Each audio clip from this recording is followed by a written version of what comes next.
Ils sont passionnés. Quand ils parlent de leur métier, ils ont les yeux qui brillent. C'est mon métier, ma passion. Bonjour, c'est Xavier pour Mon métier, ma passion spéciale artisan.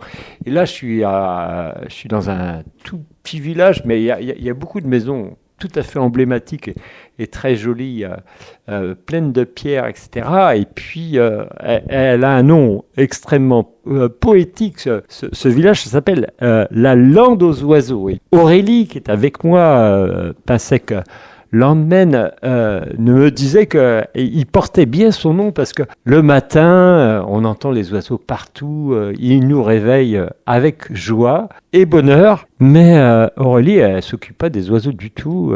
Elle a un laboratoire extrêmement bien construit parce que je suis dans le laboratoire et elle fait des produits de beauté, des savons, du soin à la peau, l'hygiène, de l'herboristerie.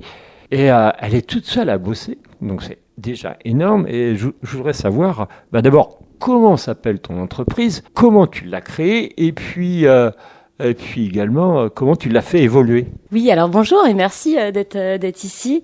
L'entreprise s'appelle La Fabrique à Bulles. Donc La Fabrique à Bulles, qui est une marque la marque que j'ai créée de cosmétiques bio. Et une petite partie de produits d'entretien puisqu'on fabrique aussi du produit vaisselle sous forme solide. J'ai créé l'entreprise en 2018, donc là je rentre dans ma 8e année d'activité.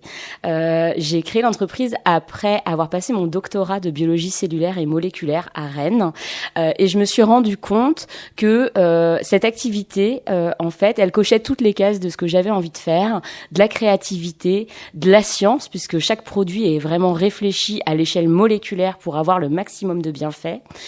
Et du soin pour les autres. Moi, j'avais commencé par la fac de médecine parce que je voulais soigner et apporter de l'aide aux autres. Et la boucle est bouclée avec la gamme de La Fabrique à Bulles. Oui, La Fabrique à Bulles, fabrique avec un K.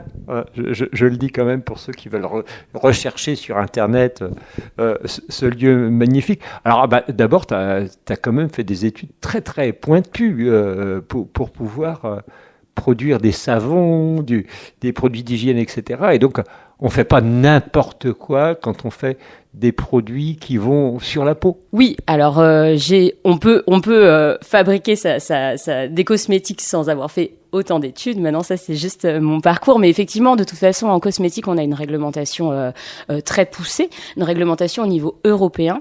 Donc, on peut pas faire n'importe quoi. Et on peut surtout pas faire ces cosmétiques dans sa cuisine. En fait, il nous faut vraiment un laboratoire aux normes, pareil, européennes. Dans l'idée, en fait, pour que les personnes puissent s'imaginer, c'est ni plus ni moins qu'une cuisine, une cuisine collective avec les mêmes règles d'hygiène.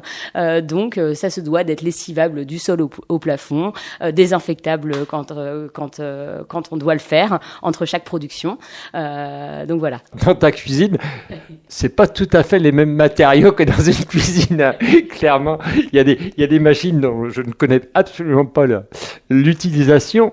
Et on va commencer par le savon, parce que le savon, c'est universel. Tout le monde utilise du savon, qu'il soit solide ou liquide. Toi, tu fais que du savon solide ? Oui, moi, je fais que du savon solide par la technique de la saponification à froid. La saponification, c'est un gros mot. C'est le nom de la réaction chimique qui permet de transformer des huiles. Alors nous, notre gamme, moi, je travaille vraiment qu'en végétal, à partir de ce que nous donne la nature. Donc, j'ai aucun produit issu de l'animal. Donc l'idée, c'est de sélectionner des huiles végétales et de les transformer en les mettant en contact avec de la soude. Ça vient les transformer naturellement, chimiquement, en savon surgras, puisque le surgraissage, c'est hyper important. Si ça ne serait que du savon, on aurait des produits qui seraient décapants, et donc au niveau de la peau, ça serait très irritant. Et du coup, quand on travaille à froid et qu'on laisse faire le processus naturellement, on obtient des produits très doux pour prendre soin de toutes les peaux, même des peaux les plus sensibles. Alors, est-ce que tu peux aller un petit peu plus loin sur la technique de la saponisation ? De la saponification. Saponification, je dis n'importe quoi. En fait, pour illustrer, j'ai une grande cuve. J'ai une grande cuve avec un grand mixeur, on va dire. Et donc l'idée, c'est d'aller sélectionner les huiles. Alors, en fonction de ce qu'on veut faire. Hein, par exemple, je fais un savon pour les bébés ou les personnes qui ont la peau très fragilisée par des problématiques comme l'eczéma ou le psoriasis. Donc, on va être sur un taux de surgraissage très élevé. Quand je parle de taux de surgraissage, ça veut dire qu'il y a une partie de l'huile de départ qui ne sera pas transformée en savon. Parce que du coup, soit on va en mettre plus, soit je mettrai moins de soude pour préserver cette huile-là et pour que ça apporte vraiment une douceur et que ça soit émollient pour la peau. Et par exemple, dans ce savon, en amont, moi, je fais macérer des fleurs de calendula. Donc le calendula, le souci, qui est une des plantes les plus exceptionnelles, enfin en tout cas qui ont les meilleures propriétés pour prendre soin des peaux les plus sensibles. Donc je fais macérer ça dans une huile d'olive. L'huile d'olive, très bon. Ça, c'est pareil, c'est historique. Les savons de Castille, qui ont été faits en Espagne, c'était des savons 100% huile d'olive. Donc moi, l'huile d'olive, c'est mon huile majoritaire pour mes savons. Et donc je vais pour illustrer tout ça, je pèse mes huiles. Olive, coco, tournesol, donc dans lequel j'ai fait macérer mes fleurs de calendula.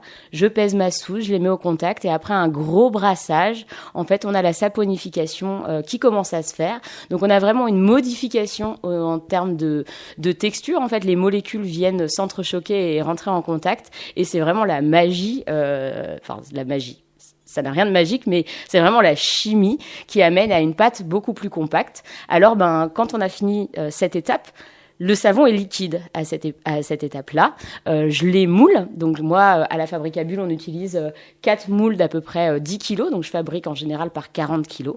Ce qui va représenter à peu près 300 savons après une fabrication. Et puis, en fait, cette pâte liquide, elle va durcir au cours des 48 à 72 heures qui vont suivre la saponification pour pouvoir après être découpée en savon individuel. Et puis c'est pas fini, puisque quand on est là, moi je découpe les savons, je les place sur des grilles et en fait ils vont partir au séchage pour perdre en eau et vraiment durcir.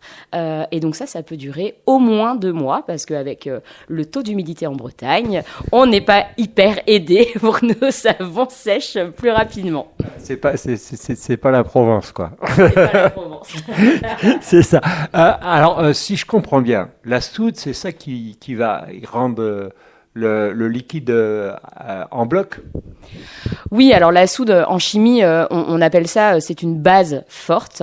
Donc, on utilise la soude pour les savons solides. On peut aussi, moi j'en fabrique pas, mais il y a aussi, peut-être les gens connaissent, le savon noir qui est pâteux, qui est en pâte. Donc ça, c'est fait avec de la potasse, qui est une base forte aussi. Donc là, on est vraiment sur des principes de chimie. Et effectivement, c'est le contact entre une base forte et des huiles. Les huiles, ce sont des acides gras. Et c'est vraiment cette réaction-là, en fait, qui crée, alors le petit nom savant, sont des ions carboxylates et du glycérol. Ouais, c'est quasiment une mayonnaise, mais qui devient dure. Exactement. On va faire simple, c'est exactement ça. Et qui lave. Ouais. Alors, j'imagine que tous tes savons n'ont pas la même odeur. Est-ce que tu les parfumes ou est-ce que ça reste naturel avec ce que tu viens de dire et puis le souci qu'il y a dedans ou pas? Ouais, moi je travaille vraiment avec des ingrédients 100% naturels, 100% bruts, issus de producteurs et de productrices françaises dès que possible. Effectivement, il y a 7 savons dans la gamme qui ont tous un peu leur particularité et qui sont tous faits pour répondre aux besoins spécifiques de chaque type de peau. Et puis dans certains, je me suis amusée à donner parce que c'est aussi un moment de bien-être, la douche. C'est aussi très émotionnel.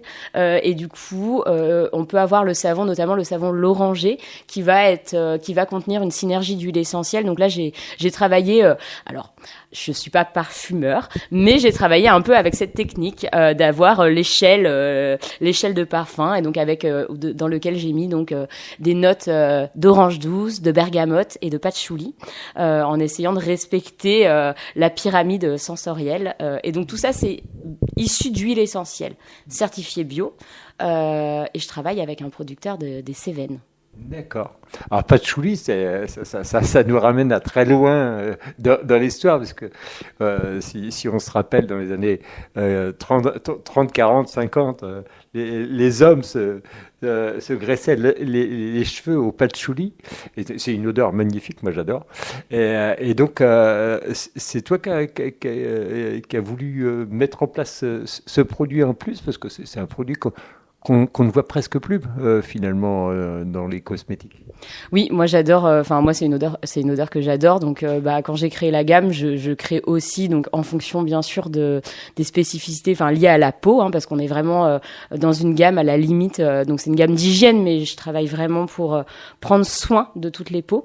Et puis je travaille aussi avec ma sensibilité au niveau des odeurs. Et moi le patchouli c'est une odeur que j'adore. Donc mélangé avec les effluves un peu d'agrumes, je trouve que ça se marie très bien et que ça fait un petit voyage un petit voyage oriental, quoi. Ouais, c'est une Madeleine de Proust finalement. Finalement, c'est exactement ça. Ok. Eh ben, je te remercie pour cette première émission. Voilà, on sait ce que c'est et comment fonctionne le savon.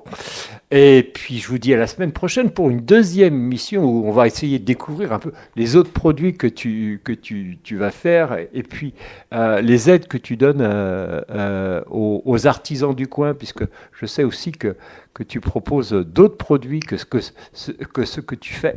Donc, je vous dis à la semaine prochaine pour découvrir toute la gamme des produits que propose Fabrica Bulle et Aurélie. Merci, à la semaine prochaine. Merci.